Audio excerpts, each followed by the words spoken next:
Hello and welcome back to Suzerain, the King of Rizia and King Taurus. In today's episode, we're going to start with a meeting on internal security. Hugo and Lucita rose to their feet the moment I stepped into council chambers. My return journey from Morella had just concluded. Within hours of being back on Rizian soil, I was called for an internal security meeting. Good evening, Your Majesty. I'm glad you could join us. Lucita gave me a knowing smirk. Yes, thank you for coming on such short notice.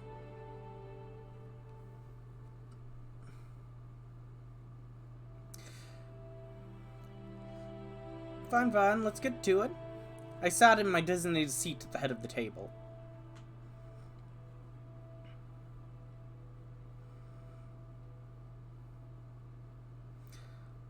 Proceed, if you will. Hugo and Lucita took their respective seats. Then they opened the folders in front of them, and I did the same. What would you like to discuss first? I quickly scanned the contents laid out before me. Let's hear your updates on the Zeal bombing. Anything new to report? Yes, quite a lot, actually. Lucita handed me a sheet of paper from her file folder for me to look over. Thanks in large part for your willingness to further fund our intelligence capacities. Evidence points to the materials used in the bombing being in line with what's manufactured in circuit rise systems, an electronics factory located in Pales. Pales! Pales? I was angry before. Pales, this better not end up being more true than I'm. Oh boy. We're talking about capacitors and resistors. In particular, they're crucial for creating precise and dependable triggering mechanisms. You're suggesting Pales had something to do with it?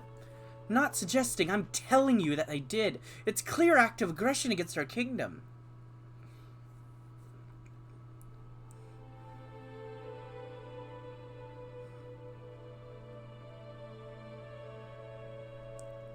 This is truly disturbing if the evidence leads back to Pales. Lucita met my eyes with a determined gaze.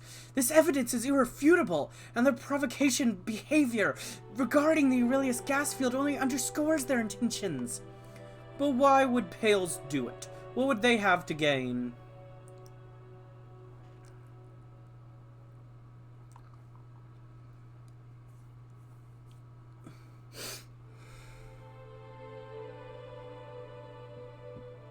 Maybe it was a calculated move by Pales to exploit regional instability before our gas negotiations, a scenario they likely anticipated we'd pursue, the aim being to try to secure better terms for themselves. While that's a possibility, it's also important to consider the potential consequences of such a strategy. Creating instability and resorting to bombings could have resulted in even tougher negotiations, or no negotiations at all, had we discovered a potential leak to their involvement. It's a risky approach, but they might have seen it as a means to potentially stronger diplomatic position, which they very well might have succeeded in achieving. Considering that we conceded all claims to the field. In any case, I believe that from here on out, we should refocus our efforts towards the Pales connection, even if the end result points to someone else altogether.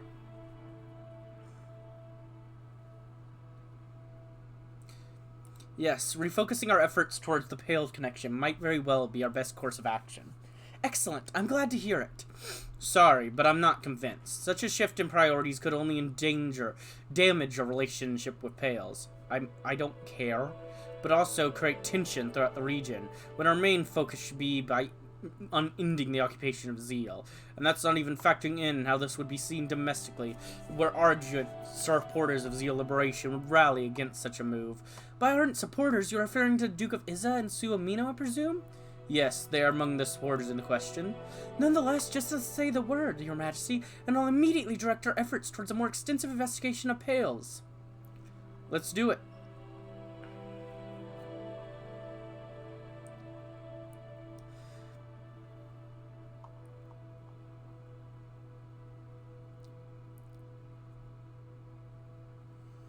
We lose one budget by doing that? Why?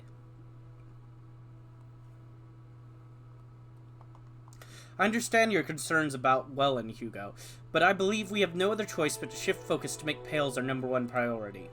Very well. I'll be sure to share the investigation finding with you as soon as something turns up. I still think it's a mistake to take our eyes off Welland, but if this is the avenue you wish to pursue, I won't speak of it any further. Let's delve into the topic of border security. As we agreed upon with Smolik, Rizia will embark on a joint anti-terrorist campaign, specifically regarding the British Freedom Front and their sympathizers. About time something was finally done about them.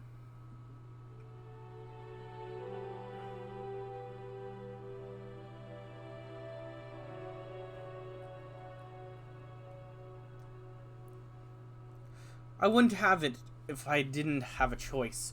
It's an unfortunate situation we find ourselves in. Please continue. Thank you. As I was saying, although an agreement has been reached, it won't become active until Smolik initiates the necessary steps, which we believe will happen soon. Because of this, we've already taken preliminary measures to prepare ourselves for the possibility, so we're ready to hit the ground running should these steps occur.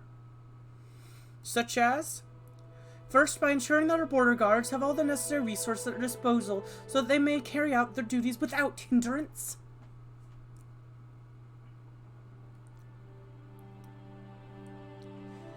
Makes sense. What else? I've been collaborating with the Royal Navy to enhance their capabilities in patrolling our territorial waters, aimed at supporting vessels already engaged in these duties. As you're aware, this necessitates temporarily deploying ships from our gas field blockade. I've received assurances that partial arrangements can be implemented without compromising the blockade's efficiency. They'll be tasked with looking out for brutish migrants trying to cross the Gulf of Mordia. I'll never understand the rationale for what compels people to take such a risk. When people hit rock bottom and have nothing to lose, they're more likely to take extreme measures. I respectfully disagree. In my experience, people react differently to adversity, many finding inner strength and resilience to overcome even the toughest challenges. That's why they're leaving. They're literally finding the inner strength to find a way to survive the challenges by fighting hard to find a way out. Like, I disagree with all these. I think that is inner strength. When you're fleeing your homeland with little more than the clothes on your back, the idea of inner strength often takes backseat to the harsh reality of survival. Agree to disagree. While we're on this said topic, by pure chance, one of our patrol vessels intercepted an overcrowded British migrant ship crossing the Gulf just this morning. And they were lucky we did. Our investigative team found that they had stayed out any longer. The ship would have been at risk of sinking due to severe overcrowding. The 500-plus asylum seekers are currently being processed at one of our migrant facilities.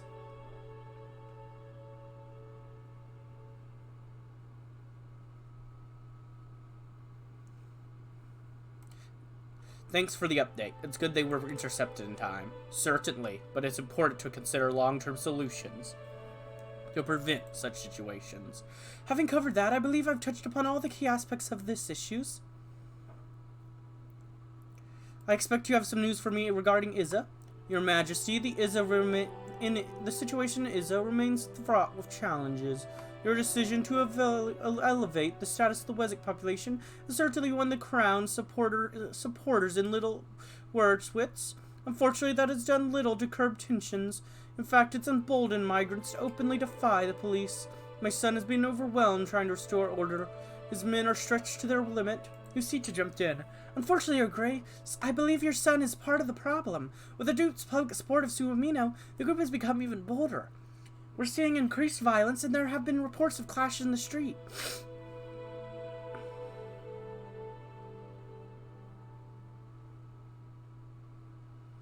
Well, it appears that my cousin is incapable of handling the situation himself.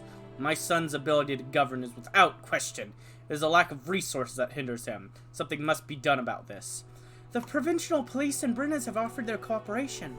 Their attitude towards foreigners is certainly in line with the Crown's, although I'm concerned they'll let legitimate crimes committed by migrants slip through the cracks.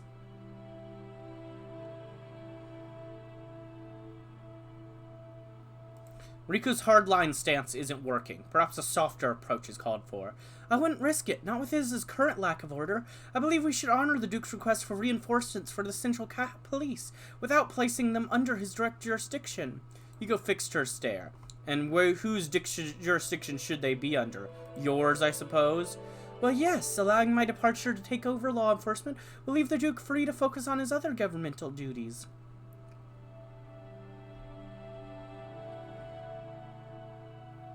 I like that idea. Perhaps it's time a grown-up took up over the reins over there. It is that attitude that is impeding my son's ability to reign. I must place more trust in his abilities.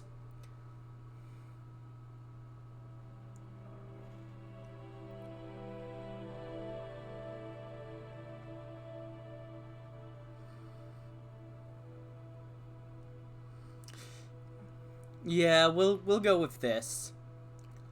It's clear that the Central Police are needed to quell the unrest. However, I agree with Lucita. They should not be subject to local authorities, which is why I placed them under her command. My son is trying to maintain order in Iza, denying him this power. Thank you for your confidence, Your Majesty. Rest assured their allegiance will be to the crown, not any faction. Alright. Actually, I think that's enough briefing for tonight. Let's adjourn. Hugo rose from his seat. No objections from me. I wouldn't mind getting to bed early tonight anyways. After saying their goodbyes, Hugo and Lucita took their leave. I checked my watch. We concluded the briefing in a timely manner. The weight of internal security discussion still lingered in the air as I stood alone in the room. With a somber nod to the vacant chairs, I departed, ready to face the responsibilities that lay beyond the meeting room. Alright. And there goes some budget. RPP turns Iza into Sea of Yellow. Thousands of yellow flags and people wearing yellow clothes filled the streets of Iza over the past week, culminating in a rally featuring a speech by Manus Cezanne, an art performance of Ghosts of Democracy, the new mascot of the RPP's electoral campaign. With this unique display of force, the RPP has set itself up for a strong, reconcilable campaign. The military equipment's going well. RNC kicks off election campaign. With a large rally on the tourist square, the RNC officially kicked off their election campaign for the upcoming House of Delegates election. Tens of thousands of supporters gathered, waving Rizian and House tourist flags, chanting their support for the King's Party. Leader of the RNC and Speaker of HOD, Daria Derava, delivered a rousing speech, with a short appearance by Hugo Torres himself, sending the crowd wild. Football League's quality decline.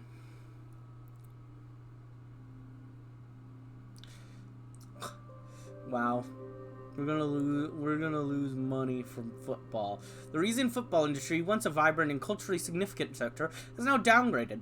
The lack of support from Rizian monarch and the state has led to a severe decline in quality and popularity of the leagues, especially the lower divisions. Stadiums are increasingly empty, and the local talent is migrating in search of better opportunities.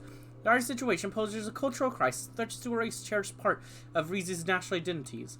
Rizians will score soon enough. Oh no, it just cost me one of my current budget. That still sucks, but what you gonna do? Royal Herald officially endorses Rizian National Coalition in provincial election. Dear Royal Herald readers, we live in tumultuous times. It is only by the grace of blessed Rizian monarchy that we are able to muddle through. So this year it is more important than ever that the Rizian National Coalition take the helm in the provincial councils and the House of Delegates.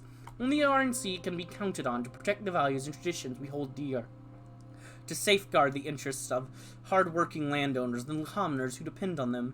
The party's vision aligns seamlessly with the enduring legacy of the Rubez dynasty, ensuring that the bedrock of our society remains firm amidst the storm of change. The world around us may be shifting, but the RNC stands as a beacon of consistency and resilience. Their leadership will not only preserve the sanctity of the monarchy, but also propel our kingdom to greater heights. It is therefore with utmost conviction that the Royal Herald endorsed the Rizian National Coalition for this year's provincial elections at the House of Delegates. Stand with them, stand with tradition, stand with Rizia. Geopolitical. Global Football Association announces league rankings. The GFA has announced its latest league rankings, with the Lusby League retaining its top spot as expected. No surprise in the top 3 either, with Rizia and Vagsland swapping places, with Vagsland now at number 2. While Rizia's highest division retains its top 3 place, its lower leagues have taken a tumble, with the second league dropping a staggering 7 places down to 21. The most notable shift is Nequi's advancement from place 11 to 8, breaking the top 10 for the first time in its history. Tragedy strikes as migrant ship capsizes in Gulf Mardia. In a heart-wrenching incident, a British migrant ship tragically capsized in the treacherous waters of the Gulf Mardia. The devastating event resulted in numerous casualties, while a fortunate few were rescued from the perilous sea. As the world mourns the catastrophic loss of life, questions arise surrounding the root cause of such desperate migration. Many are putting fingers at the oppressive policies of Welland, the country of origin for these migrants, which have led to an alarming surge in immigration as minority communities seek refuge from persecution. The tragic incident serves as a stark reminder of the dire consequences that arrive from systematic oppression, leaving nations grappling with the moral imperative to address the plight of those seeking a better life. Yeah. Now it's just time for a nice evening at the palace. On the palace balcony, I sought refuge from the relentless affairs of the state. The grandeur of the night sky spread before me, stars punctuating the obsidian expanse like celestial jewels. The city's distant lights shimmered, a testament to life, continuing beyond the palace walls.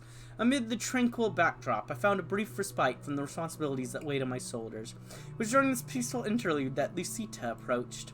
Her presence on the balcony was a reminder that, as a monarch, even moments of solitude could be fleeting. The only question was whether she was here for an urgent matter, or something else. Good evening, Your Majesty.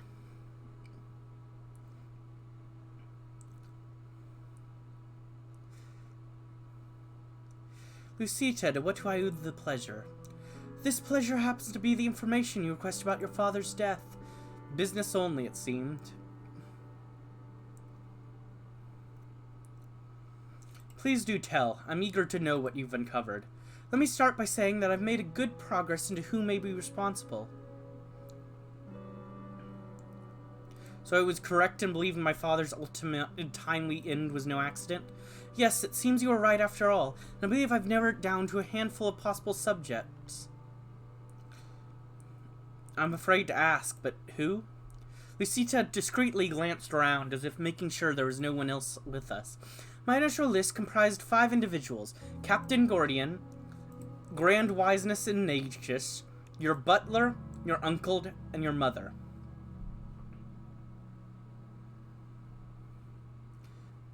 I hope you've narrowed it down from there. As a matter of fact, I have. A few of these individuals now strike me as particularly suspicious. Alright, let's go down the list. With whom I should begin? Tell me about my uncle. Why him? Of all the individuals I've been looking into, your Uncle Hugo stands out the most. I nodded, interest piqued. Intriguing. Please go on. There are witnesses who claim they saw Hugo leaving your father's room on the night of his death, just moments before his body was discovered.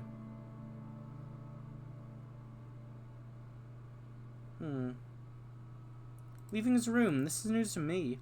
Yes, suspicious to say the least. Given the severity of accusing the Grand Vizier of murder, I want to tell you first before I spoke to him.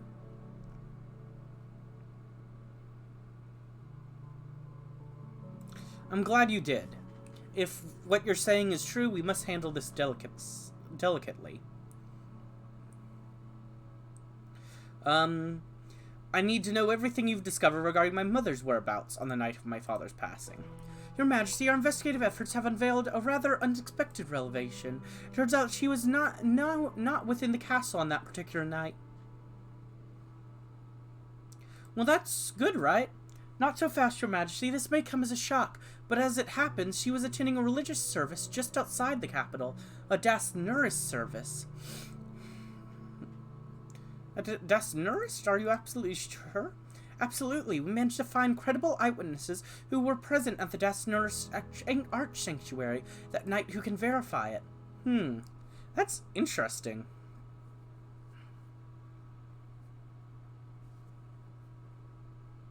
An eyewitness? How did you discover this? An investigation into her whereabouts was initially prompted by the discovery of Dasnur's literature hidden in her bedchambers when I had it secretly searched. I don't think much of it until I stumbled across the name and address of Dasnur's sanctuary handwritten on the inside cover of one such book. My curiosity piqued. I delved deeper into the events of that night by gathering all available records, logs, and cross-referencing attendance lists and witness accounts from the service to piece together the puzzle. Needless to say, this proves your mother's had an alibi. It had nothing to do with your father's death. Dasnurity aside, it's a relief to hear she's no longer suspect. Let's hear about Titus. Yes, of course, it actually relates to Wiseman Ignatius as well. On the night of King Velaro's death, Captain Gorgon was charged with guarding his chambers. Yes, and? And what's most curious is that, according to witnesses, he let Grand Wiseman Ignatius enter your father's chamber without any opposition. In fact, Captain Gordon wasn't there at all. Nobody knows where he was.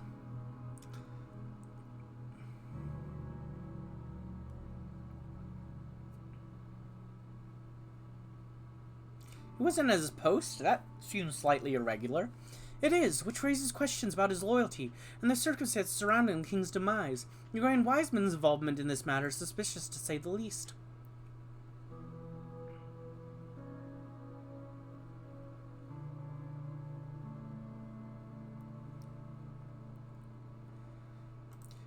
If what you're saying is true, this angered me no end. I can't believe I trusted him. I share your frustration. If these allegations hold up, it's a betrayal that none of us could have foreseen. Trust can be a double-edged sword, and it's disheartening when it's broken.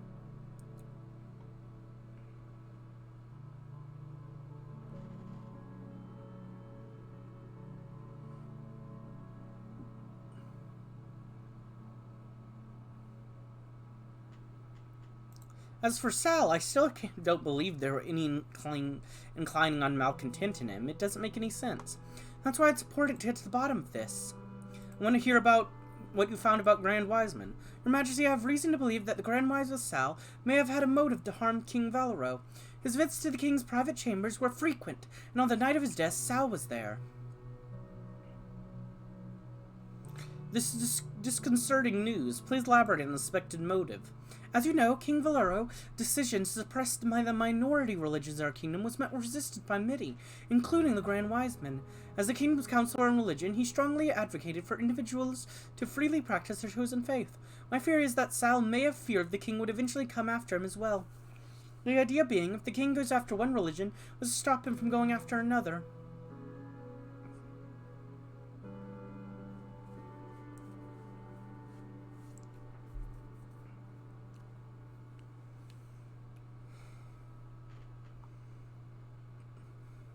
Seems plausible. Do you have any concrete evidence linking Sal to the crime? Nothing definitive, but I'm confident that conducting further investigations will yield more conclusive information about him. I want to know why you suspect Pabal. As you know, it is my duty to explore every possibility. During the time leading to Valero's death, there was a significant period when he couldn't be accounted for. Unaccounted for? Please explain. As you know, to have someone of his status go missing for such an extended duration would raise suspicion, especially with Pabal's knowledge of the inner workings of the palace. Could his absence during that time be a coincidence? Sure, but it was something I couldn't overlook. This news is troubling, to say the least, but we must consider the possibility that even the most loyal individuals can make mistakes or be influenced by circumstances.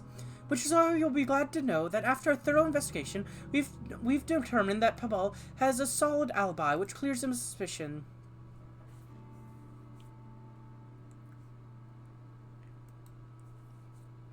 Well, that is good news. You can lead with that next time.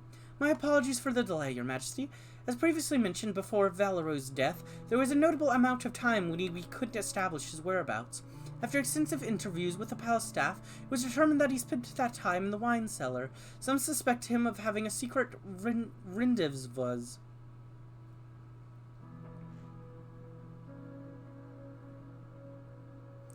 In the wine cellar? With whom was he engaged with in this? A delivery person from Ketavo Vineyards was dropping off casks of wine.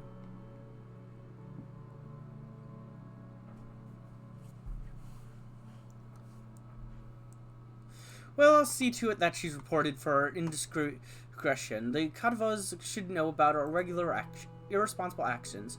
Not she, he. Ooh. It took me a moment before the implication hit me. As long as Pabal didn't kill my father, I don't care what he was doing that night. I have to confess, I'm not surprised. Your butler's too dapper for his own good. With that said, we were unable to turn any conclusive evidence of what he and the courier were doing in the cellar. It's all pure speculation. But if we catch him in a similar act again, you'll be notified of right away.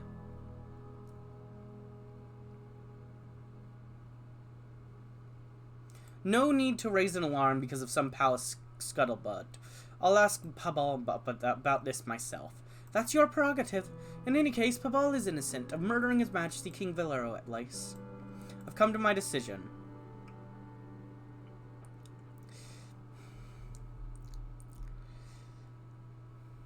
I think we're going... It's obvious that Hugo is our primary suspect. Focus your investigation on him. He's just simply the person I've been most suspicious of out of everyone. I could be wrong. That's just my guess. I've been suspicious of him, like, this entire series. So we're gonna let that be the option. And if I'm wrong, oh well. Consider it already done. I hope your suspicions don't come to fruition. Lucita gave a slight bow and moved towards the door. Before she left, she turned. Investigation aside, so about that proper date you owe me. Believe me, I haven't forgotten. I'll see to it that arrangements are made. The sooner the better. A girl can be expected to wait too long. I think it's supposed to be can't be expected to wait too long, not can be expected to wait too long, but whatever, it's fine. She flashed a suggestive smile as she left the chambers. Now alone, my thoughts once again returned to the investigation. I assured myself that my decision to investigate Hugo was justified. I took no pleasure in investigating a member of my own family. It had to be done. And if my suspicion was wrongdoings turned out to be true, especially from someone whose sole purpose was to protect the king, it begged the question, who could I trust? Very true. Very true. What's up? Military equipment factory under construction. Yeah.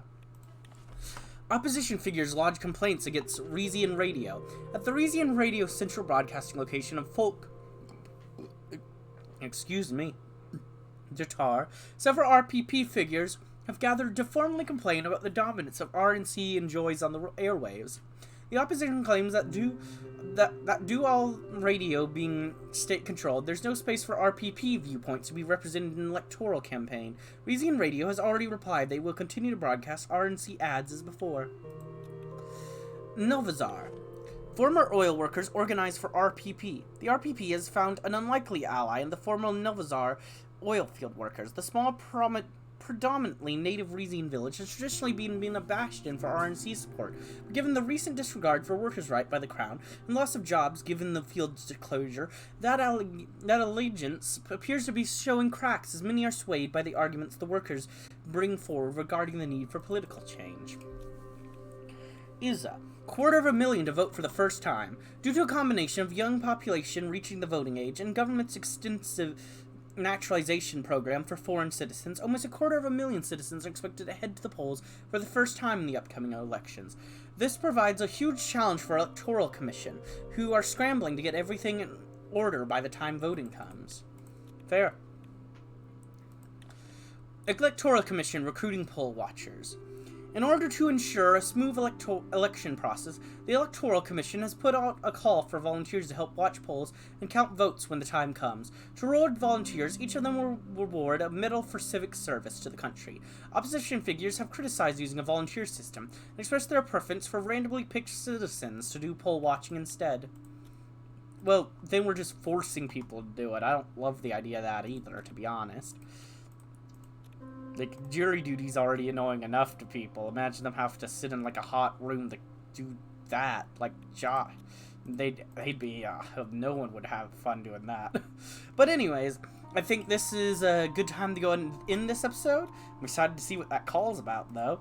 But I hope you enjoyed, and if you did, like, comment, subscribe, and hit the bell button. And as always, peace.